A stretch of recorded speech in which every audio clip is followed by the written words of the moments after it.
What's up, everyone? Welcome to episode 50 of Podcast Reload, a general gaming podcast where we invite Sifted.net community guests from around the world onto the show to talk about video games and the games industry in all its weird ways. I'm your host, the sole Japan dweller, Evan Pietrowski, and joining us today are two Sifted community guests. Well, I suppose one Sifted community guest and one Sifted staff member. Brent, aka UltimateBrent. Hello. From the US, I believe California nowadays, right, Brent? Los Angeles. Los Angeles. And Liam, aka Tombraiders from the UK. Yes, from the born UK. Tombraiders? Yeah, Tombraiders, that's right. Yes. I'll always remember that. Thank you back then.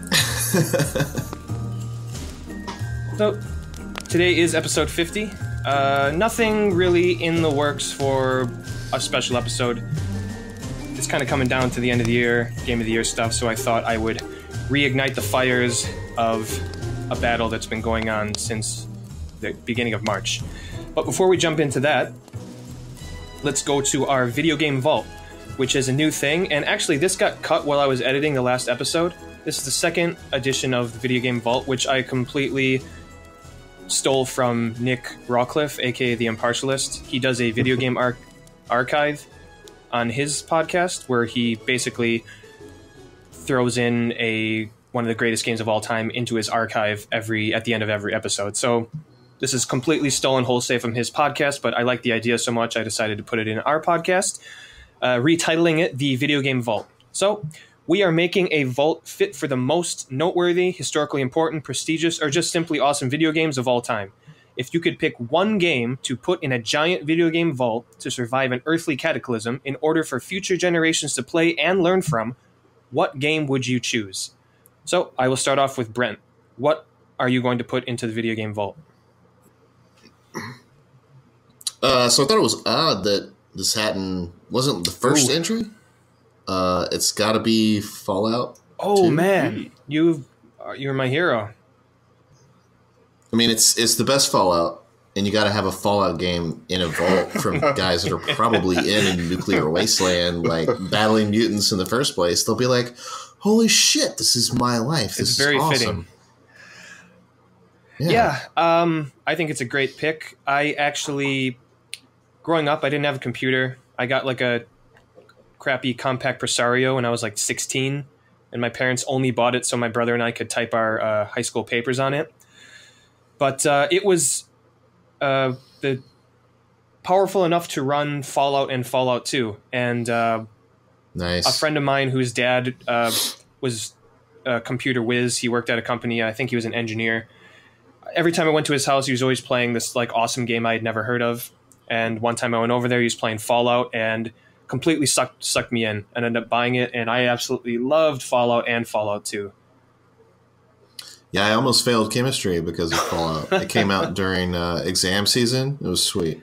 One thing I love about the old games that I don't necessarily like about games now, it's a whole time issue. I remember that game, or both of them, you start that game doesn't tell you anything. You just, once you kind of go through the initial introduction to how the game works through your trials. And I guess in Fallout 2, you are the ancestors of the first outsider. And so you live in this kind of primitive place, maybe like in the... But at least in the first one, like you have like a goal. You need that water chip. And the second one, they're like, okay, you killed some scorpions, get the fuck out. And then... yeah, and then it just... you just kind of wander around. You have nothing. You have like a spear, and then you just look at the world map, and everything's clouded. Like you don't know where anything is. Yeah. I don't know. I really liked that about it. Like, I wandered into some town, and then I'm just like, am I supposed to be here? I don't know. And I just like start interacting with people and doing stuff. And then I squeeze out a fight by beating a guy to death with my club, but he had, armor and a pistol. So now I have that and, stuff like that. It was really exciting. I just remember upping my lockpicking and stealing abilities, and then just save scumming while I like pickpocketed every single person in the town.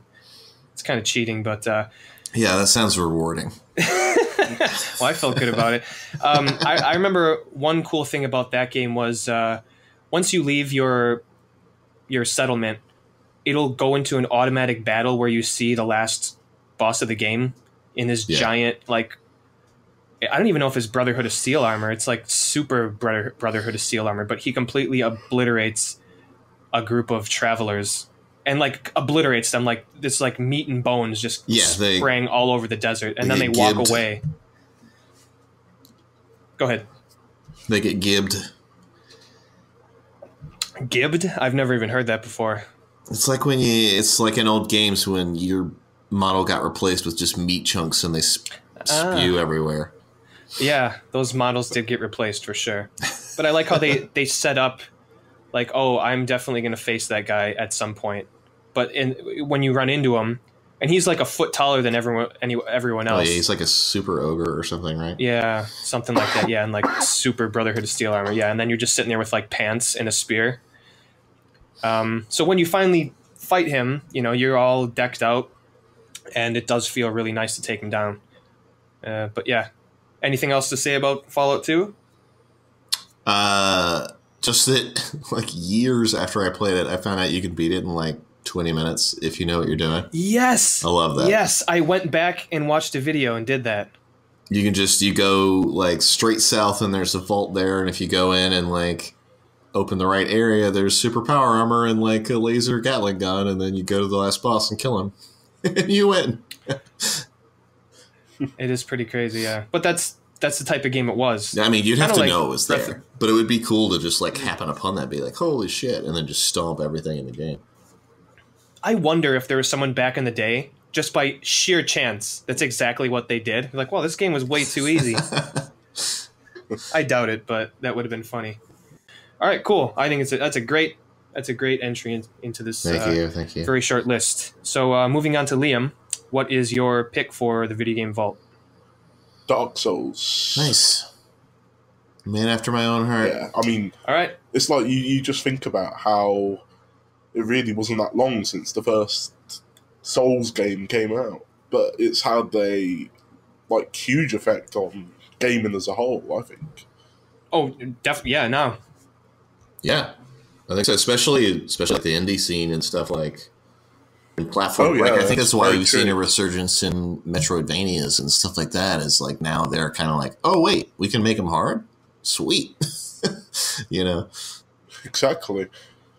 Yeah, I mean, it's only been around for a short time, and like the cultural relevance it has in gaming is huge.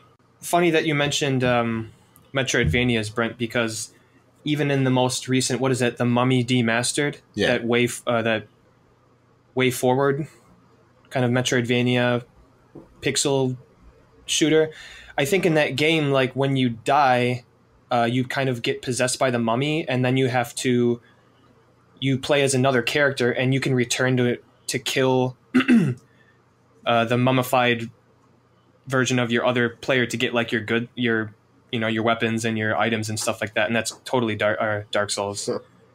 That's another thing that's been used from that game, definitely.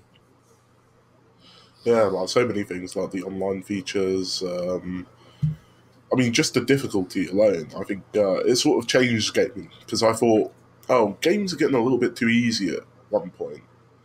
But then Dark Souls came out, and everybody thought, oh, sometimes it's good to have a game that's challenging and beats you down a bit. Well, and it showed that, because that the game doesn't make the experience even more. Well, and a game doesn't have to be like Twitch difficult. It can be learn what this is difficult and deal with it appropriately difficult, as opposed to just like, Super Meat Boy, I just have to react super fucking fast kind of stuff.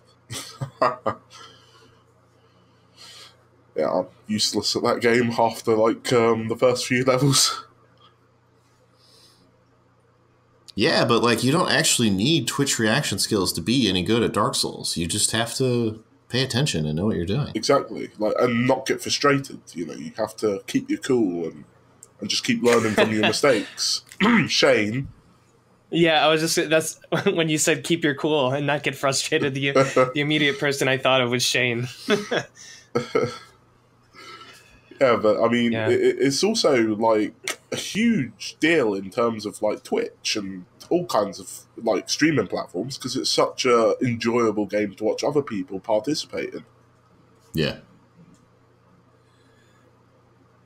Yeah, I've never played any of the games, but I have watched some videos, specifically Brad Shoemaker of Giant Bomb. He played, I believe it was a DLC where you go into a picture.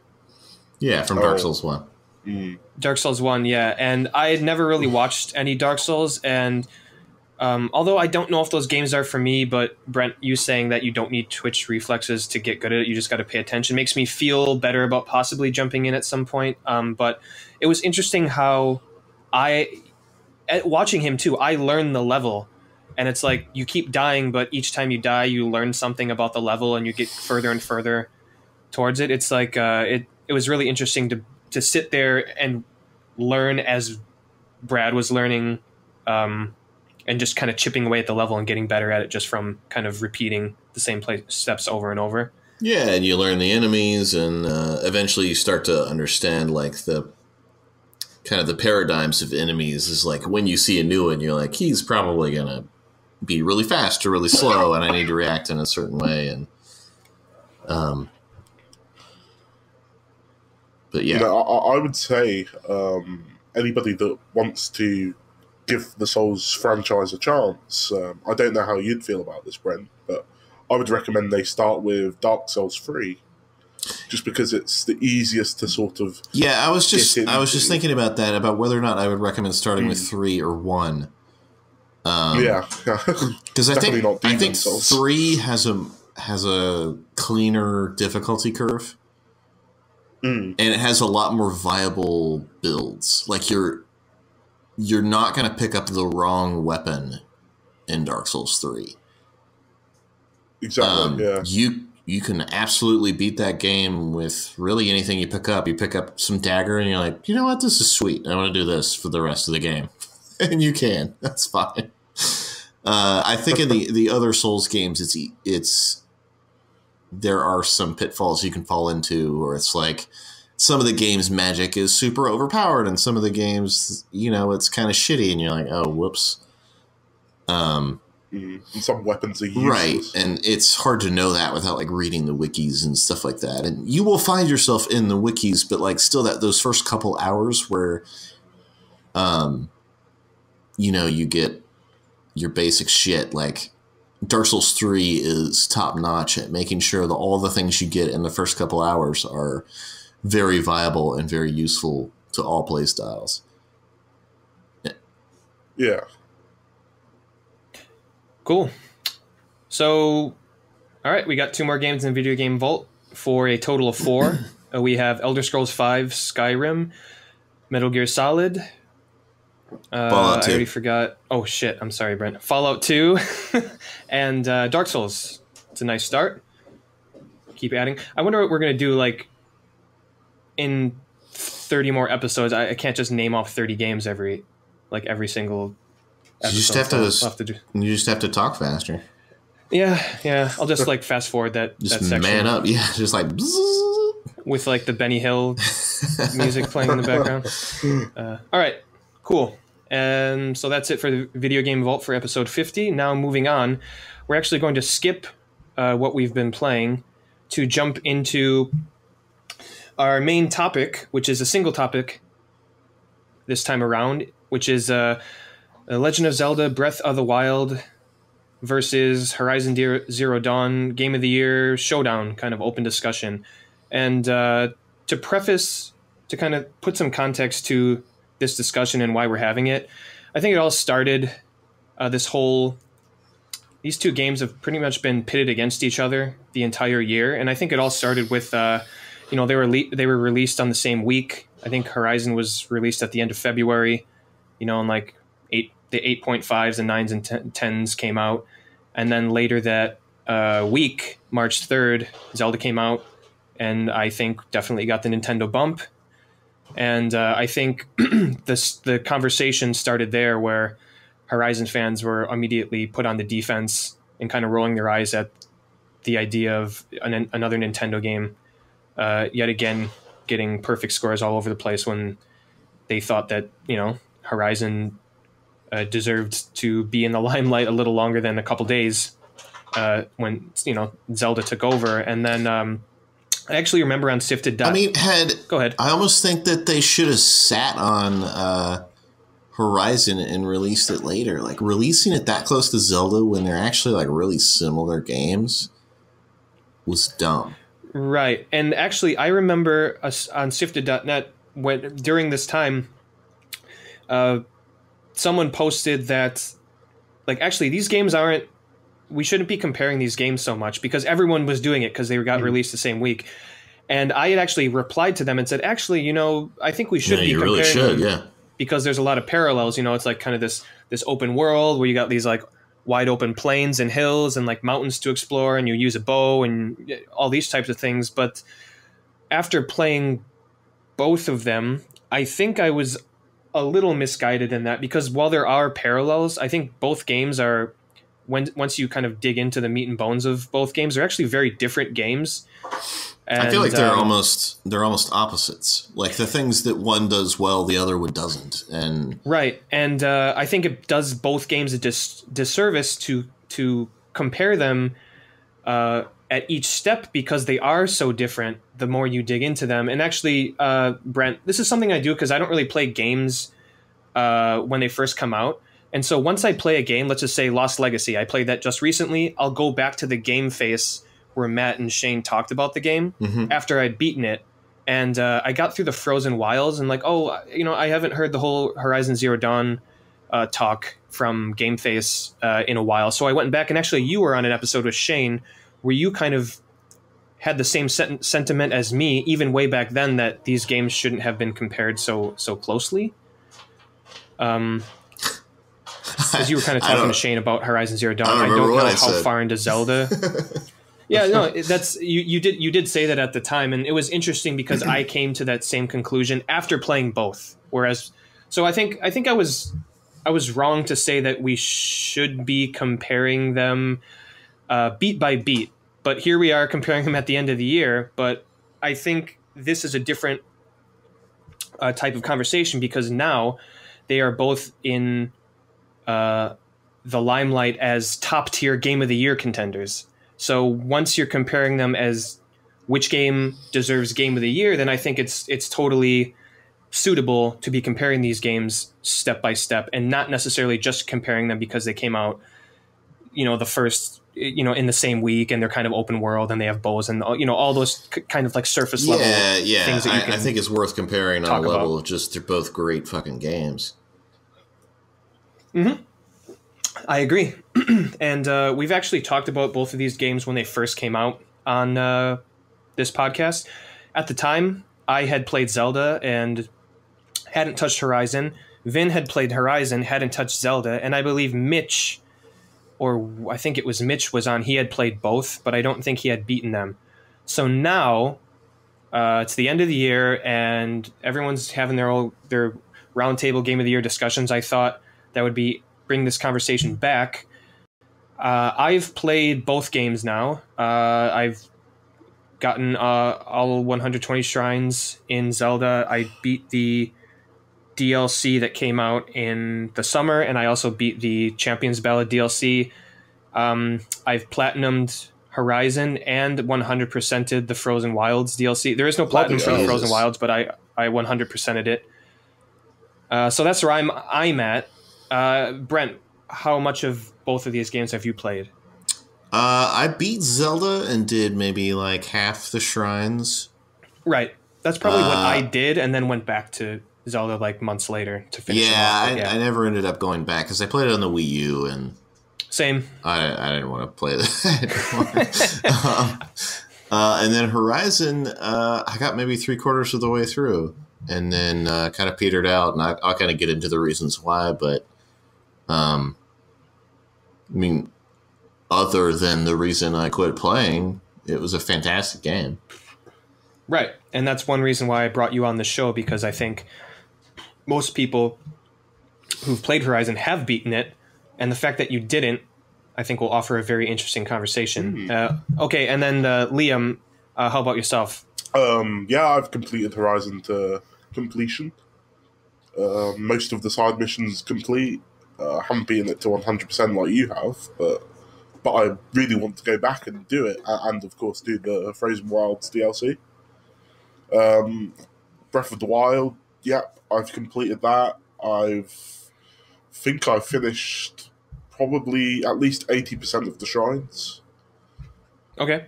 Yeah, I haven't done the Champion's Ballad yet, but again, I'll go back and do that. So I'll be revisiting both of these games in the future. Okay, so we've played almost to completion or a huge chunk of both games. So, kind of jumping into this, we're not really going to structure it beat by beat, like mechanic versus mechanic or whatever. I'm just going to kind of let this conversation flow and see what we actually want to discuss about these games. So, does anyone have any opening things they want to touch on? Well, so about either game? Let me kind of go into why I quit Horizon and ask how you guys dealt with this problem. Okay, go ahead. So, like, halfway through the game, you start getting to the bigger... Okay, I guess, like, massive spoiler warnings. You start getting to, like, the bigger dinosaurs and stuff. And, like, outside of the boss dinosaur... Or it wasn't even really a dinosaur. Whatever. Outside of that, you know, you have your, like, T-Rexes and your other shit, and, like... The way that I beat every single one of those was you blow off their guns, you pick up their gun, and you shoot them to death with it. The T-Rexes, right? The Thunder Jaws? Every big dinosaur seemed to follow that same pattern. Like, that was by far the easiest way to destroy them. It almost seemed like the only way to destroy a few of them, too. So, like... This game that, like, the first half of it had been so flawless in its execution of, like, progression of abilities and, like, different things you can try to deal with enemies and stuff like that, all of a sudden just, like, stopped dead.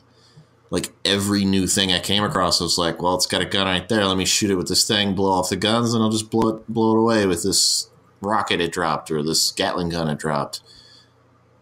And it kind of ruined the game for me, because then it was like, what are you going to do now? So this story, kind of the story beats and the side quests and some of, like, the challenge levels weren't enough to pull you through. I thought towards the end of the game, the moment-to-moment, like, acting and dialogue and stuff was really good. But the overall story was really... It was kind of rote. It was just like, you already knew what happened. You like, know what what happened. We live in this age, and it like, got to basically that age. I can imagine several scenarios that got us there. You know, so like, can I ask, what was the last story beat you encountered before you gave up? Aloy meets the black dude from Fringe. I don't know his name. Silence. All right, like properly, like, are they properly introduced at that She'd point? seen him. She'd seen him as a hologram through? a couple times, and then I think she was on her way to meet him, and I was like, I mean, maybe there's more going on with the story that I just don't know about, but they didn't really seed it very well, so I wasn't, like, excited to see what was going to be revealed. It just seemed like more details involved in, like, the AI running rampant and stuff, as opposed to anything, like, unique about what happened. What about who Aloy is? No, not really. I kind of where there's kind of a like she revelation, was like a clone or something, but I didn't really care. Okay, I don't know. I don't know, Liam. Do you think that's far enough in the story, or do you think he should dig a little deeper? I would dig a little bit deeper, because some of the, I guess just the, I mean, this is something I love because I'm a sci-fi nerd, and some of the details that you get about how the world is what it is just, like, so satisfying and so imaginative and kind of original in a lot of ways, I think.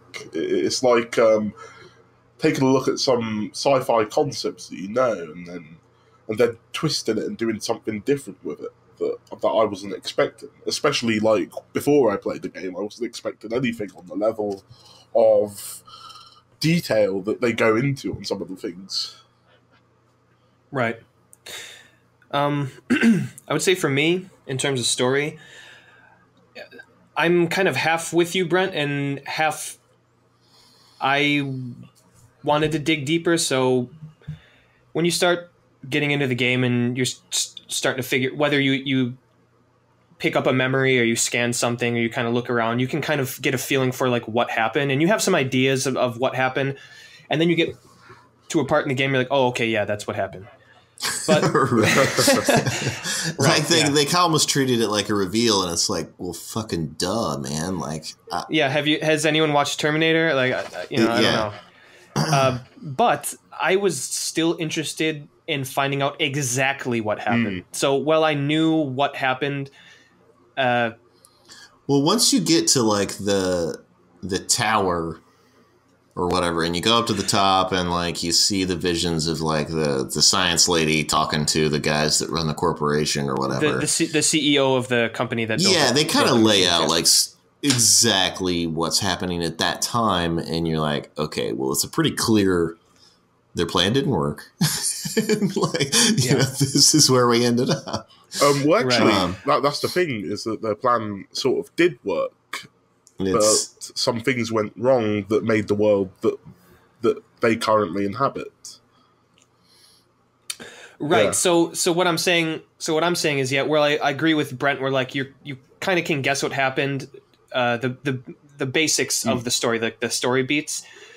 There are things that happen later, as to where like I wanted to know what happened. Like, okay, like they had this Zero Dawn plan. Like, what was it? What did it entail? What was like the meat and bones of this thing? Who is Aloy? Like, I wanted to know those things. So like, regardless of how kind of boring some of like the machine like battle encounters became after doing it for so long, I still wanted to find out exactly what happened with Aloy and the Project Zero Dawn and Elizabeth, the scientist who kind of created this Zero Dawn plan, like what Zero Dawn was.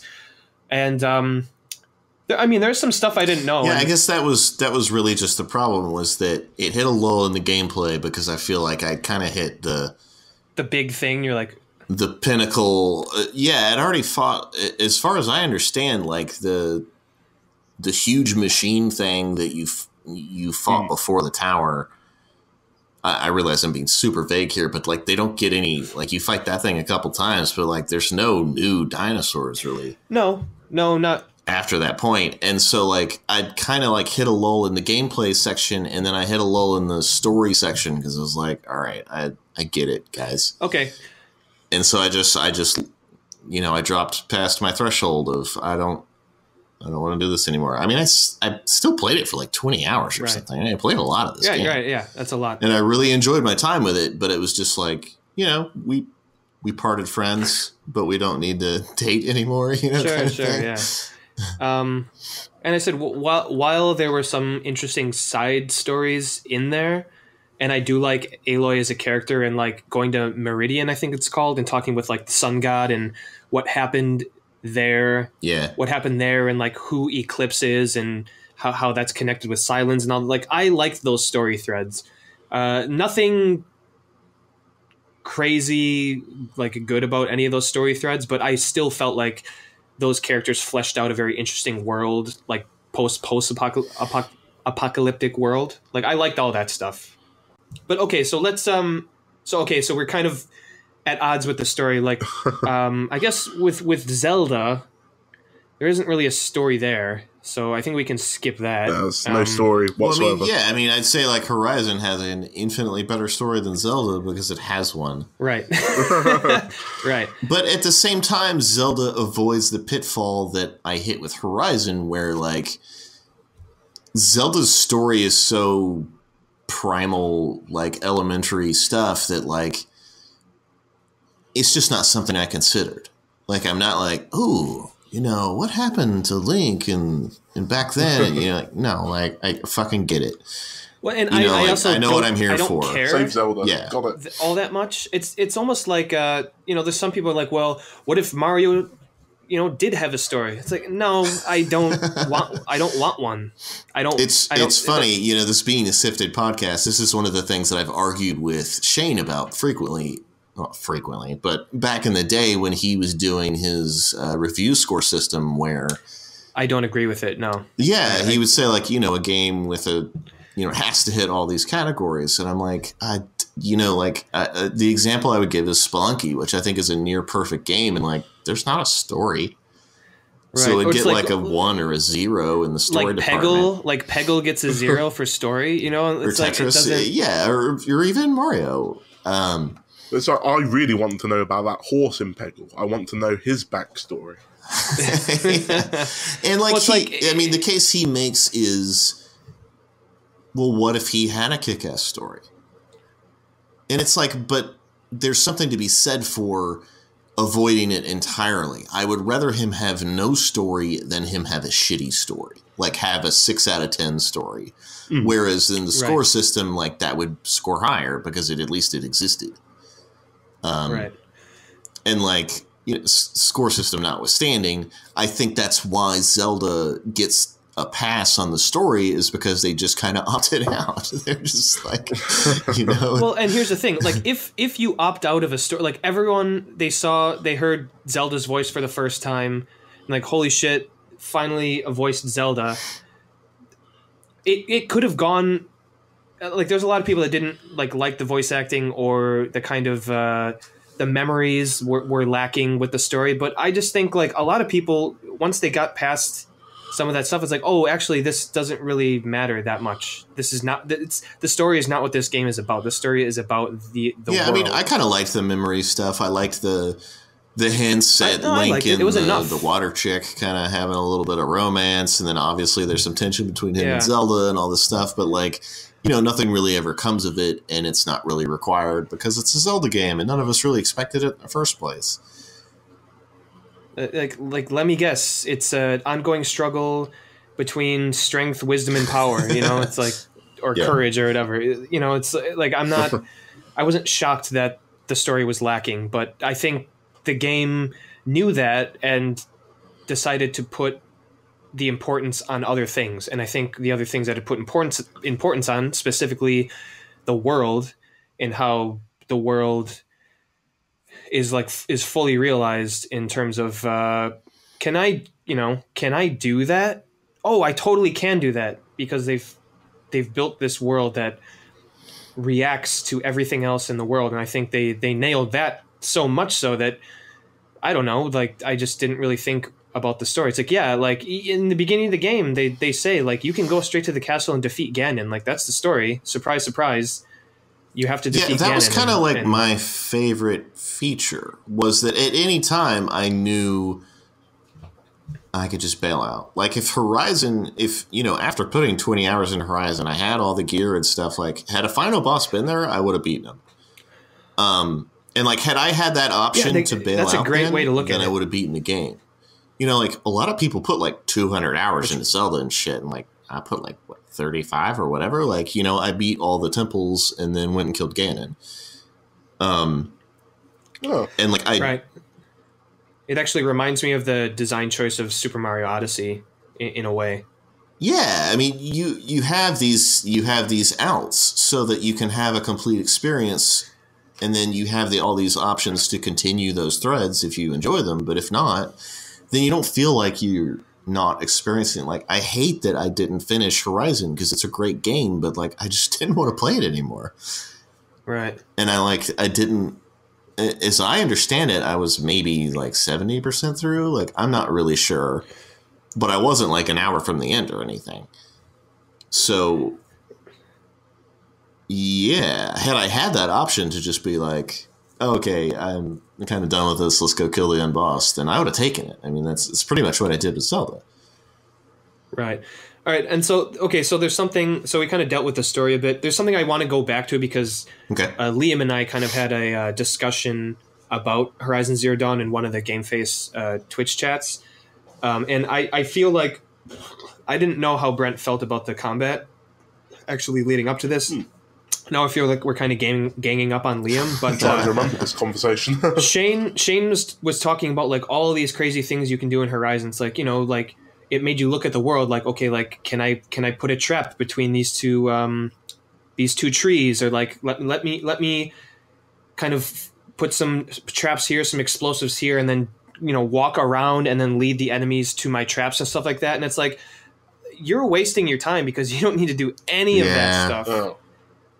And like, so here's my issue, and this is something that, you know, Liam disagrees on, and Liam, I'll get to you in a second. Sure. But one thing about that game is like, okay, I played it on hard, and by the end of that game, it's like I had piercing arrows. All I had to do was use my bow. Like I didn't have to use anything. If there was a mobile enemy, I could tie it down so it wouldn't piss me the hell off, and then just shoot my piercing arrows at it, because my attack level was so high that as long as it was a war of attrition. As long as I fired enough arrows, the parts would break off, and then that was it. Like the thing is, like, the game offers you, it gives you a lot of things to work with, but it doesn't force you to use more than half of the stuff that it gives you in that radial dial. Like almost that entire game, I just used one bow, and the sharpshooter bow, and I just killed everyone with the bow, and you know, you have a lot of the tools, but the game doesn't force you to use them. And so it's like, you can say the combat has depth, but it's not designed in a way that it makes you use all the tools it gives you. I mean, like, I don't know that it needed it to force me to use them, but they didn't feel balanced. Like you brought up the scenario of like setting up traps and then like pushing guys into it. And like, you could do that. And I did do it, but it just wasn't as effective as just, you know, shooting them with the like explosive arrow, or like, you know, this other stuff that was much more straightforward. I wish they had tuned that a little bit to be more effective. So it's like, I really think about like, well, I want to herd those guys over in this direction or something like that. Or like don't make like your piercing arrows so OP that I can just rely on them for everything.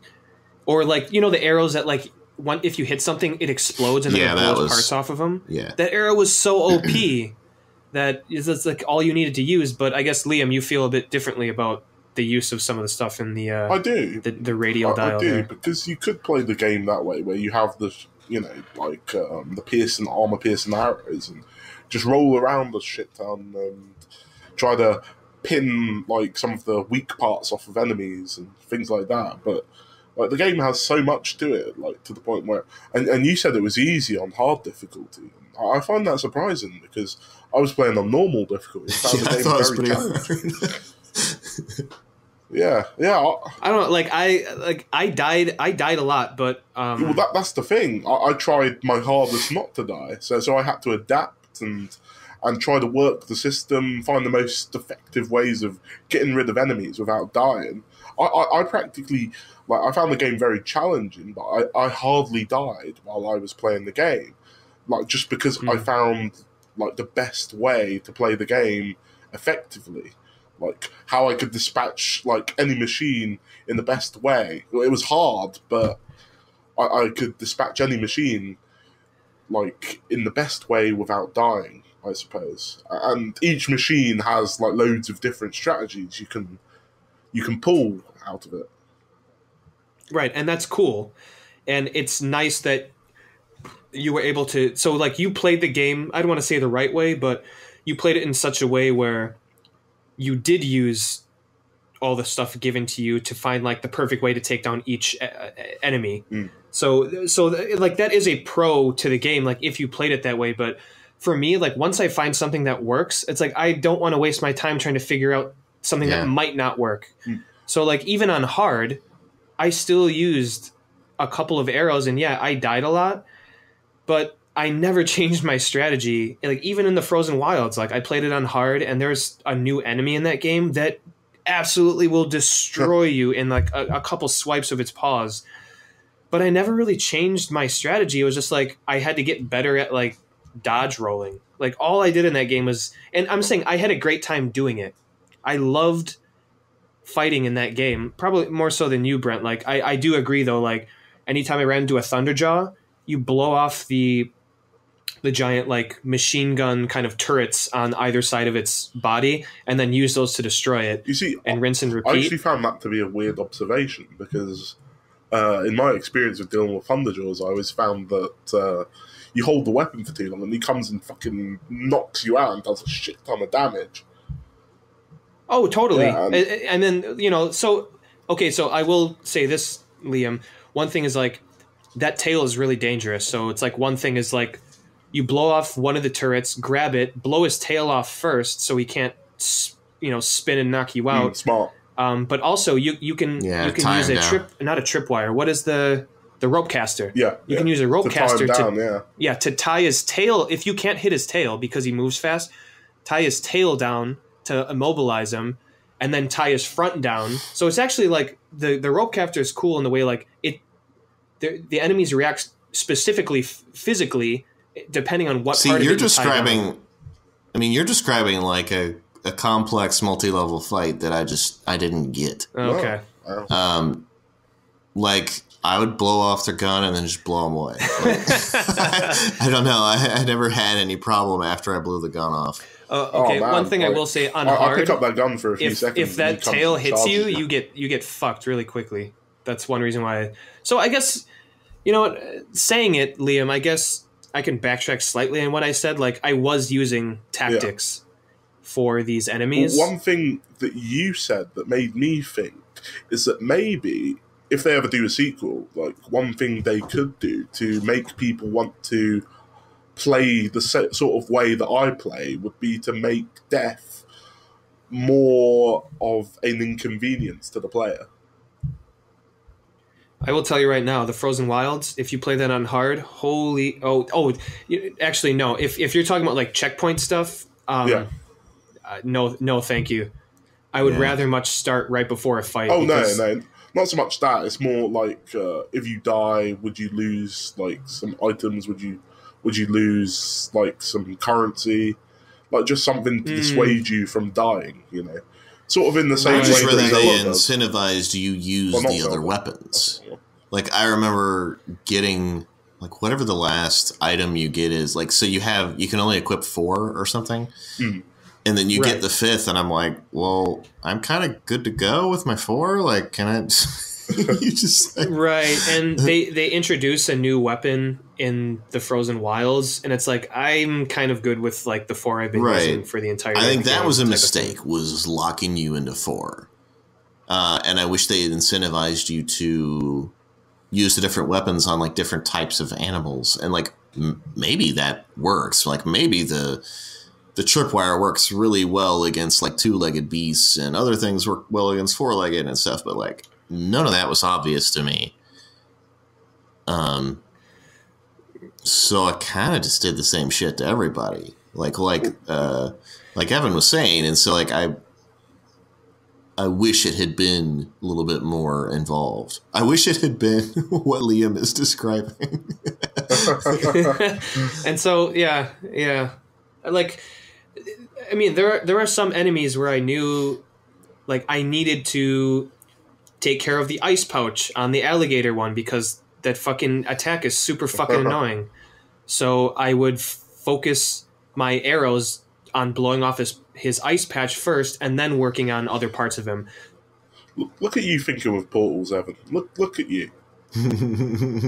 But okay, so like I'm strategizing, but yet. I am using the same bow to do all of these things. Like, I'm not using anything else. But I guess there are layers. Like I'm thinking about each enemy first. You know, like the Stormbirds, the most annoying, not the Stormbirds, the Hawkeye, the Glint Hawks. Yeah. The most annoying enemy in 2017. You know, I disagree. Because I hate can those take fucking those guys things so down much. so quickly. They're more annoying than any Breath of the Wild character. I hate them. They're vultures. That's the thing. You haven't experimented on them enough. Like, I can take those things down in seconds. They're easy. Like, I don't even find them that annoying in comparison to other enemies in the game. So do you wait for them to dive and then hook them to the ground and then take them out that way? That's one way you can do it. But I find the best way to do it is to just, like, get them with... shoot a bunch of arrows at No. I'm just kidding. If you get them with a flaming... Yeah, you catch them on fire. What was it? It's like, with a flaming bow, they just like they're like, oh shit, I can't fire anything at you, and they sort of like try to find somewhere to hide, but they're really bad at it. Yeah, that's Oh, what really?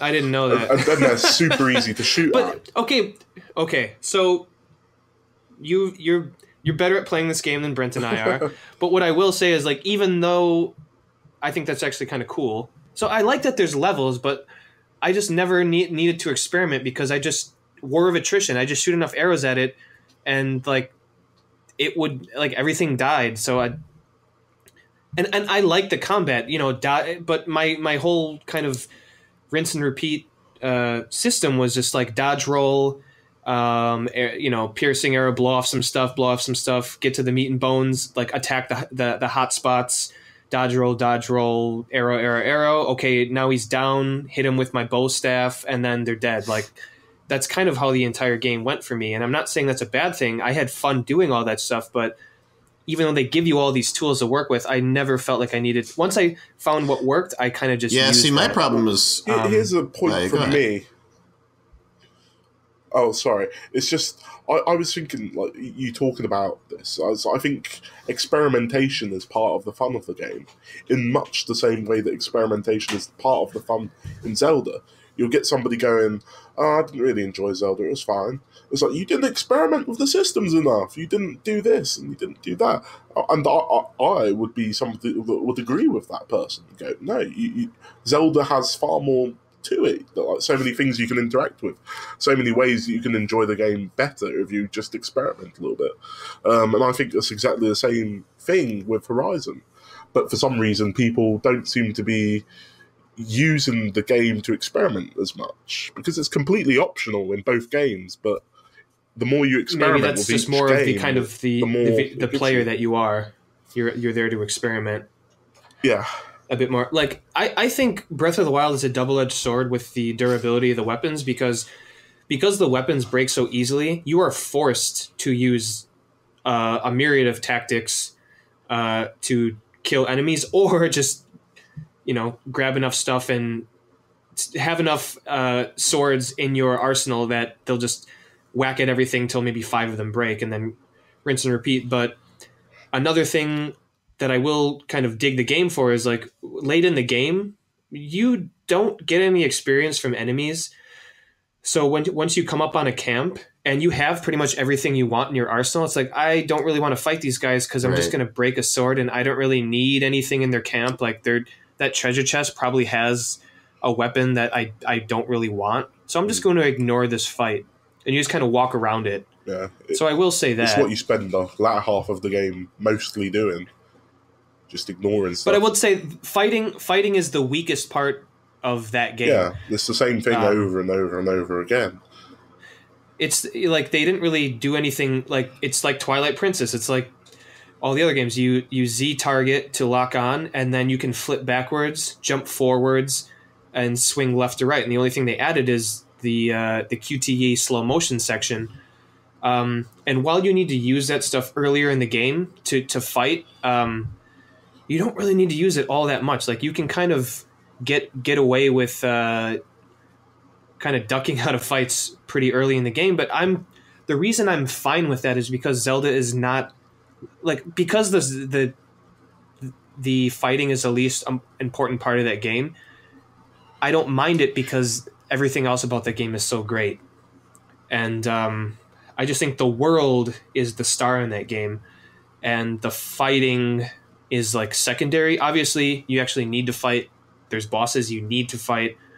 Ganon, you need to fight them. You have to use your sword to fight them. But I just think the world itself is the star, and it's done so well that even though the fighting isn't that deep and exciting and actually kind of unnecessary in a lot of parts of that game, it doesn't really bother me that much that the fighting was lacking. Whereas Horizon is about that fighting system. Like, you have to fight, and you do it all the time, and you get experience points, and you have to kill enemies to get parts that you can trade and, like, upgrade your gear and stuff. So it's like one of the main things that you do in that game. And in Zelda, it's not, or Breath of the Wild, it's not necessarily one of the main things that you do.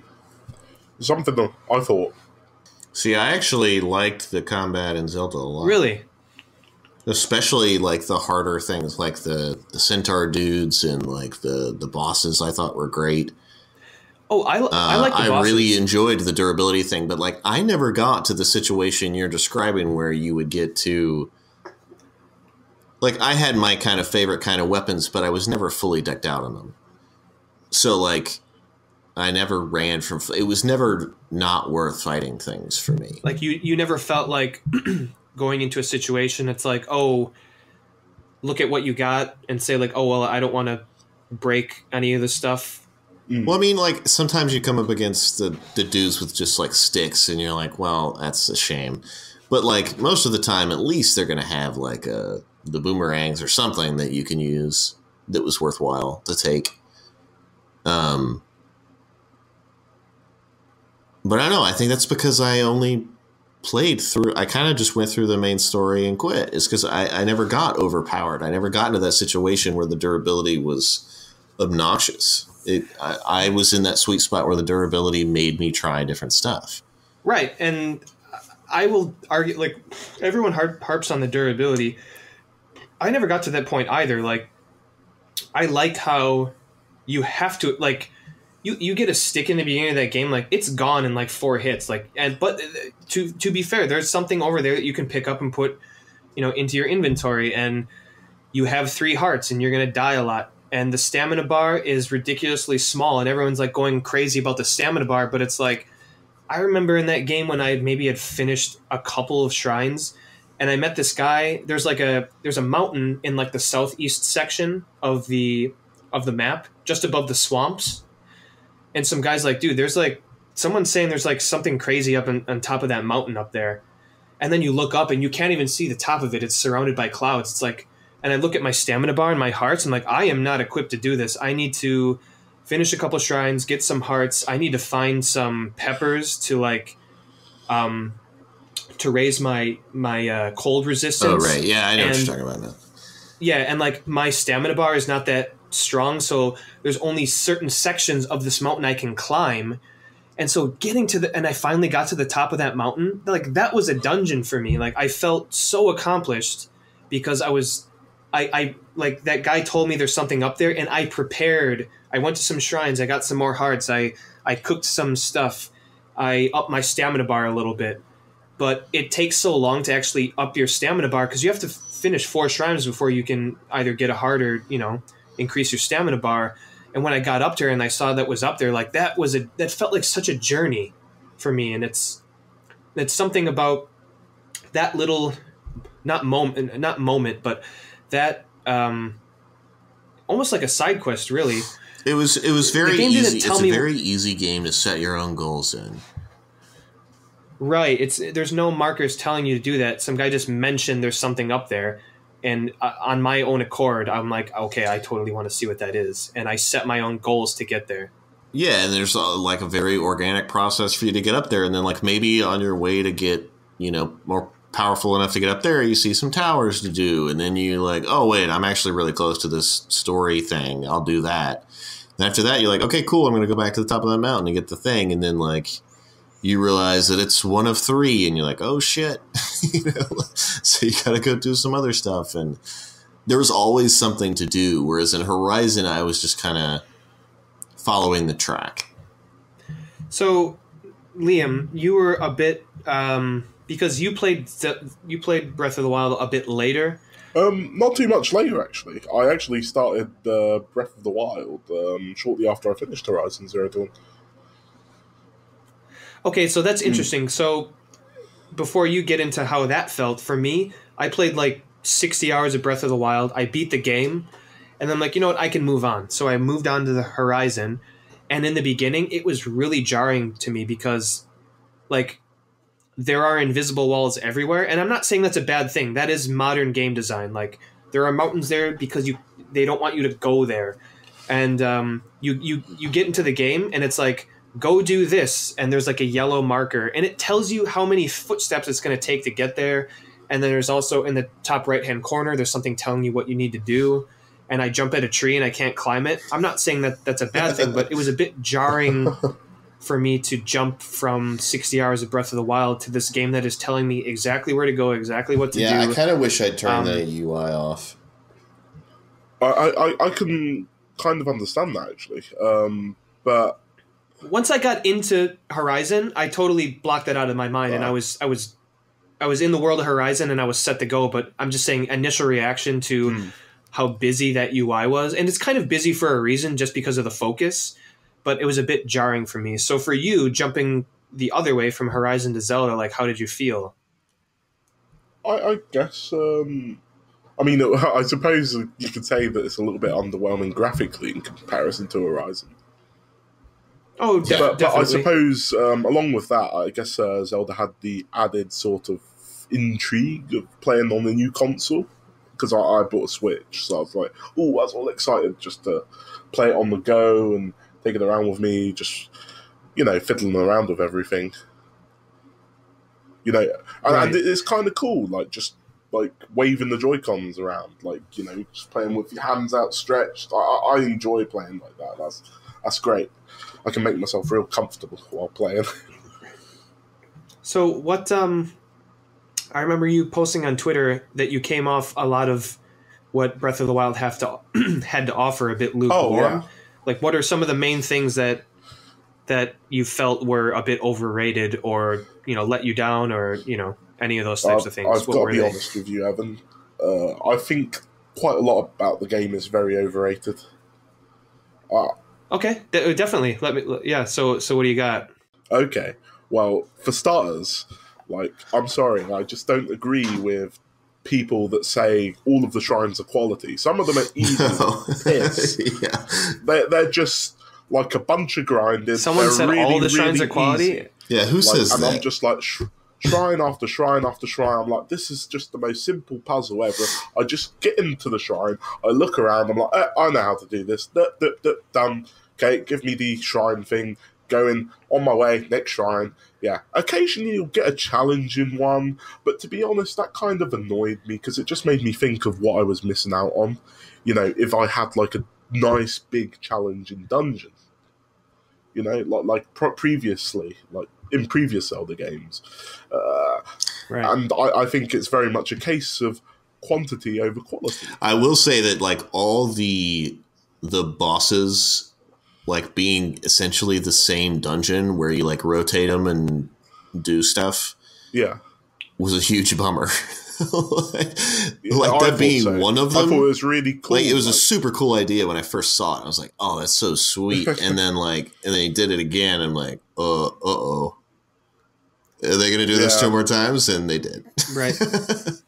Yeah. And it's a bit silly because there's no rule in the world that would lead anyone to believe like, oh, this is how one dungeon is done. Surely this is how the other divine, or not dungeon, but divine beasts have to be. You have to manipulate the beast itself to figure out puzzles. It's like, no, you guys set your own rules. You don't have to do the same thing for everything. So I do agree with that. Although a lot of the dungeon or the divine beast manipulation did lead to some really neat moments. I think it was more about getting on board the divine beast. It was interesting as opposed to actually like beating them once you're there. Yeah, I could agree with that. Yeah. All right. So, Liam, what else you got? Oh, well, I find the whole weapon deck. Let's do. I don't know, Brent. What are you thinking? Like 10 minutes? Ideally, less? this is 10 minutes. Yeah. Let me get hammering. Okay, ideally this is 10 minutes. Okay, I'm watching the recording clock right now. All right, Liam. The what do you got? durability system is over the top. It just breaks your weapons way too quickly. I'm just having a bit of fun. It'd be nice to just use a weapon for a little bit longer. Just a little bit. It's just a little bit. Your weapons just break too quickly. That's all I'm saying. I think there should have been some sort of resource you could collect, like maybe the fucking carrot seeds or whatever. Yeah. And once you get like 100 of them, you can make an item infinitely durable. Yeah, that would be cool. Or just a little more durable. I think that's a great idea. Also, while I was playing the game, I'm like, okay, this durability thing is getting slightly annoying, but once I get the Master Sword, I'm sure, this is all going to be fixed. Yeah, that's kind of what drove me to the Master Sword. And then you're like, oh, well, I guess I can only really use it on these guys. Yeah, I totally made a beeline for the Master Sword, and I didn't look anything up. I'm like, I looked at the map. I'm like, the Master Sword has to be here, and sure enough, it was. But yeah, it's like, and then the Master Sword breaks. I'm like, you gotta be kidding me! Like, I thought this was gonna be the icing on the cake. Like, you made it this far. This is your prize, a sword that doesn't break. And the sword isn't even necessarily that strong. Like, there are weapons stronger than the Master Sword. But I thought that was going to be the thing, and I just don't like that they put a cooldown time on the Master Sword. I just think it doesn't make any sense. Like, it disappears and it has to restore itself. Like, why? But it doesn't do that. That's the thing. Like, it was like you only brought it out for bosses or for the laser robot dudes, because they didn't actually affect it. But I thought that was going to be like my reward for getting. I understand. Yeah.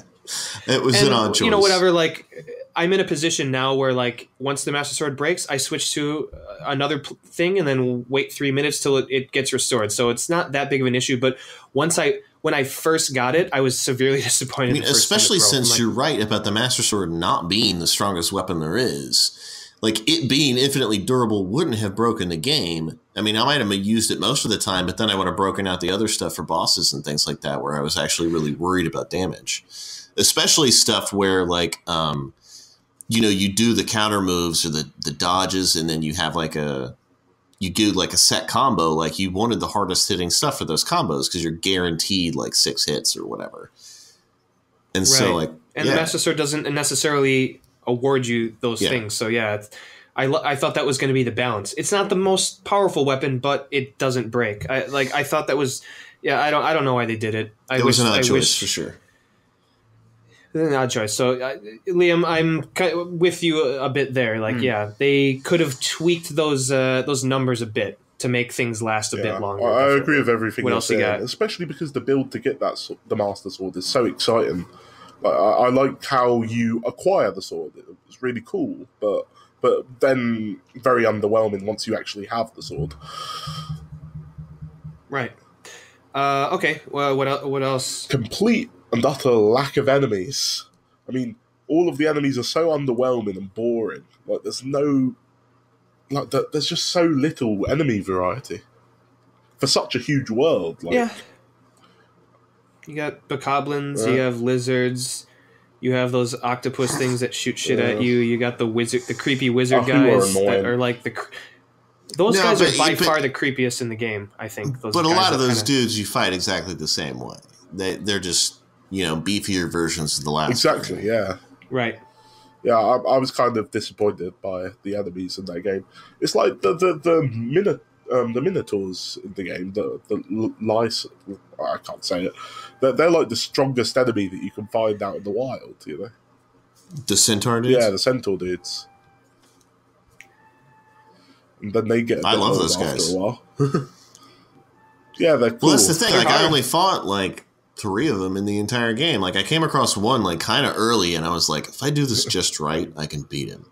And like, I just barely squeaked it out, like breaking all my weapons to get him down, and I was so proud of myself. And then like later on, I fought another one when I was more powerful, and it was hard, but I still took him down. And then like really just stomping the third one felt good.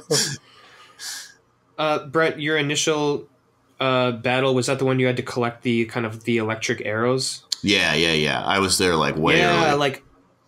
Yep, I did the same thing. I actually took that guy down. And I was like, were you not supposed to fight him? Because like, I'm not going to leave. I know I can beat him, so I'm going to do it. Yeah. So like, I felt as much as I kind of am unimpressed with the fighting. I just think Link, he needs a dodge roll. And I think his little backflip and his side flips, it's like a baby step. Like, can you lunge for me, man, please? Like, you barely move anything. That's funny. I vastly prefer the Zelda dodges to Horizon dodges. Like, I like that there was a specific timed moment to do it, and like, you're rewarded for it, as opposed to just rolling off to the side and then having to move the camera around to refine the dude and like do your shit all over again. Like, almost the point was to draw Right. fire and then dodge it and then get in there. Like it felt more like you were fighting this particular enemy as opposed to just dodging random attack and then shooting at thing attacking me. Right. I don't know. Like, I kind of like the dodge roll, and also like I didn't fight a lot of things. I use like bombs and other things in interesting ways to get rid of people. But that's I guess it's nice that there's a balance. Like you can get in there, or you can use like your special powers to take out enemies. Yeah, I mean the infinite bombs was certainly a surprise. It's nice. It's very nice. Especially when you find out you can like parasol and like drop bombs. Just drop bombs I didn't on know dudes. you could do that. That's sweet. Oh yeah, as you're gliding, you can just drop bombs. That's funny. And yeah, and there's another great thing about that game. Like, how many times in that game have you said, "Oh, I didn't know I could do that," or "Does this work?" Oh, it totally works. Like, metal things conduct electricity. Like you can throw a metal sword at a guy in a thunderstorm and have lightning strike him and kill him.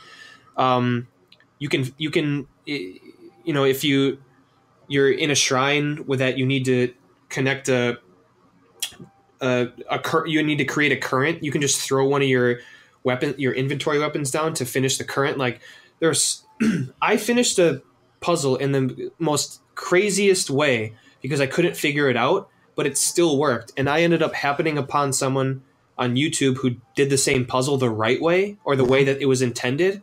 And it blew my mind because all I did was like use the physics of the world to like bounce this ball off of a wall, like golf, and it like landed in this hole because I couldn't figure the puzzle out. But yet I still did it. It was that's one thing I love about the game, is just there's so many moments in that game where it's like you're like this in a lot of games it's like, oh no, like this door, it's a wooden door and you have like a bazooka, but you can't open it just because you can't. And that just doesn't happen in Breath of the Wild. It's like you learn how the game works and you try something, and more often than not, it works because the rules of the game are set, and it teaches you how to do those things, so that when you experiment, you're rewarded for experimentation. You're like, oh, of course this works because this is how this game is set up. And that's one thing about that game that I find so rewarding. All right, this could probably go on for a very long time. Liam, I'm sorry. I felt like we kind of teamed up on you a bit. Oh, don't worry, it's fine. Well, that's the thing. Like, I'm not actually... I don't know that I'm in either. I mean, neither of these is my game of the year. What is your game of the year? Okay, so let's finish with that. I love both games. Zelda edges it out a little bit. So Brent, not your games of the year, but I mean, I don't know where you fall on these two games. I mean, I think I'd probably pick Zelda over Horizon just because Zelda delivered a complete package to me in the way that it was structured. Whereas had Horizon fixed the things that I had issues with, I think in a lot of ways it's a very superior game. Like, I like the combat a lot. I like that you could be stealthy and do all this other stuff and do all these tricky things. And I like the fact that it had a story, and like the graphics are great and the music is great and the acting was great. Like all these if you listed like the features of things that are great of Horizon versus the things that are great about Zelda, Horizon is a much longer list. But that's not really how we feel about games. Like, the way I feel about Zelda is completely positive. Whereas with Horizon, I'm mixed because I have these issues with it. And that's not really fair, but it's how it is. Go for it. Can I ask you a question? Sure. In fact, both of you a question. Like, you guys are gamers. You're just fans. Just like me, I'm just a fan. Yeah. But if you were a video game critic, which one do you think you would vote for to be game of the year as an industry person? See, that's always dangerous when you try to get like objective about things that can't be. Like, I think Horizon should get points for attempting to do things even if it failed at them. Whereas Zelda just, it's kind of that argument I had with Shane, and like, he's not wrong, but he's not completely right either about like, Zelda would have been cool if it had had a kick-ass story. But I also like the fact that they didn't fail at it either.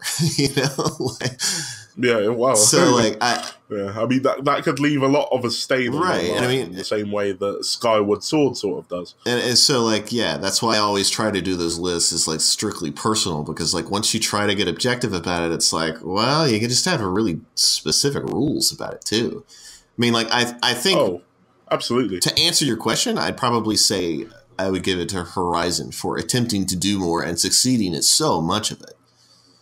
You know, the fact that they missed on a few things should not detract from all the great stuff that they did do. But like personally, I was delighted from beginning to end with Zelda. You know, like when I was done with it, you know, we were done. But like with Horizon, I was just like, God, you're so close to being like the perfect fucking game. Just, you're not there. It's almost like the uncanny valley of video games is how I feel about Horizon. And well, I didn't have as many issues with Horizon as Brent did. Like, I liked the story, and I will say, yeah, like with the combat, I was satisfied with it, but I kind of just stuck to what I knew, type of thing. But I think just in terms of atmosphere and the sense of adventure and journey, and just the kind of anecdotal story I told about that guy telling me about what's on top of that mountain and me preparing to get in that mountain. And I was like, my own story, like the game didn't tell me where to go or what to do. I created my own adventure out of that. I just think like creating an experience like that, no other game this year has done that for me. And I think that's why Zelda would kind of edge out Horizon. But I think like this entire conversation has just rested on the idea of like review scores. Like, if Zelda got 9 out of 10 across the board from every outlet, no one would be fucking trying to tear Zelda down. You're probably right. Yeah. I just think, like, the second it got the Nintendo bump, which I totally agree happens. It totally happens. IGN gave Skyward Sword a 10 out of 10 and called it the best Zelda game ever. Let's not forget that happened. It's not a 10 out of 10 game to me, but it is my favorite Zelda. I mean, Link to the Past is amazing, but like, I actually played them very close to each other. Yeah, it's close. And yeah, I really liked Breath of the Wild. Oh, yeah. You're not talking about Skyward Sword, are you? Okay. What? No, gross. No. Right. No, thank God. So like I agree that first party games, especially Mario and especially Zelda, they do get a bump, and I think that people have an issue with that. And I think the games came out the same week, and it's all of a sudden like Horizon got overshadowed by Zelda, and I think a lot of people just rolled their eyes and, you know, started shouting at, you know, like, oh, Nintendo fanboys and all this. And that's kind of how this conversation has kind of snowballed this entire year. And so I get that. I totally get that. And coming from someone who's bashed the initial release or the initial Nintendo Switch reveal and their January Direct. Oh, all of us were shitting all over the Switch. Yeah, like we were there. Oh, I was wrong. Yeah, like it's pretty great. Totally. Yeah, and I played this game on the Wii U, and hey, I'm surprised as anyone that I love this game so much. So I'm not here just saying the same thing about Nintendo that I've always have. I was insanely critical of Nintendo, and they've surprised me, especially with Odyssey as well. But at the end of the day, a lot of, you know, there's going to be half the people that go for Zelda, half the people that go for Horizon.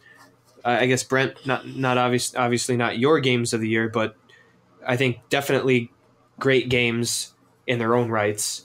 And initially, it was a disservice that they were compared so closely at the beginning of the year. But when it comes to Game of the Year stuff, you know, you kind of need to have those conversations. And I just think at the end of the day, whichever one you like, they are both great games. And I think that both of them will stand the test of time. And there'll be games that people will be talking about and thinking about for a very long time. So, I mean, and one last parting thing I'd like to say is I'm much more excited about Horizon 2 than I am whatever the next Zelda is. Because I'm 99% sure that the next Zelda is just going to be more of this. Whereas the next Horizon, like, it could be like fucking perfect. Like, I think they're well aware of the things that didn't work in their own game, and like, but since they were so it's their first crack at since they were so ambitious with the things that they did, and they nailed so much of it, like, keep the stuff that worked and then like iterate on the stuff that didn't, and you'll have something really special, man. Sure. Yeah, it's amazing that Guerrilla, it was their first crack at doing something other than killing. I know, them, and right? They fucking absolutely Good for nailed them. it.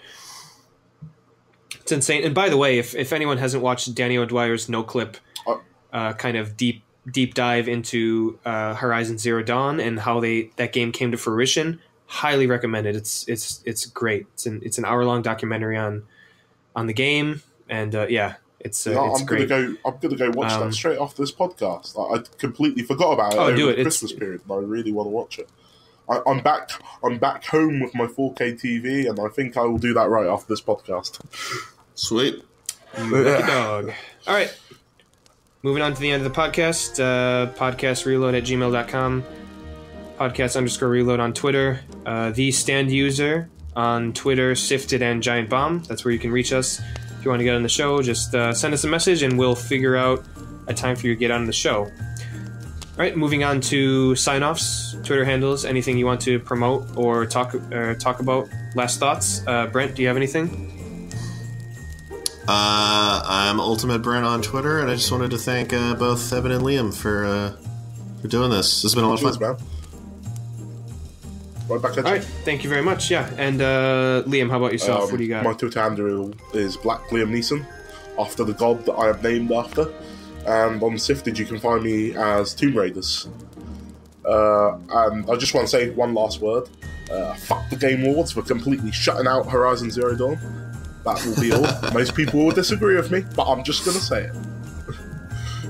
I will say, yeah, like, obviously it's totally objective, but the Game Awards, it's like we live in a world where, Zelda gets some awards, Mario Odyssey gets 1 award, Horizon Zero Dawn gets 0 awards, and Overwatch gets 2 awards in 2017. That's even worse, oh shit. Game that came out last year. I mean... It depends on what awards you're giving out, but Overwatch gets 2 awards in 2017 and Horizon Zero Dawn gets 0. So maybe rethink one some things. Ongoing game. What did it win for? Like, I get it, but yeah, whatever. All right, that's about gonna do us. Not about. That's gonna do us. A little bit of Canadian slipped in there. You can tell I'm from Wisconsin, can't you? Sorry, I lived in Minnesota for 4 years. I can't help it. I blame it totally on Minnesota. Fuck the Vikings. They're the region that Aaron Rodgers broke his collarbone, and I hate them. That'll do us here at Podcast Reload, episode 50. Thank you very much, and the next episode will be our Game of the Year awards with a special guest. So stay tuned for that. This is Podcast Reload, signing off. Brent, Liam, thanks for coming on, and everyone, thanks for listening. We will see you next time. Bye.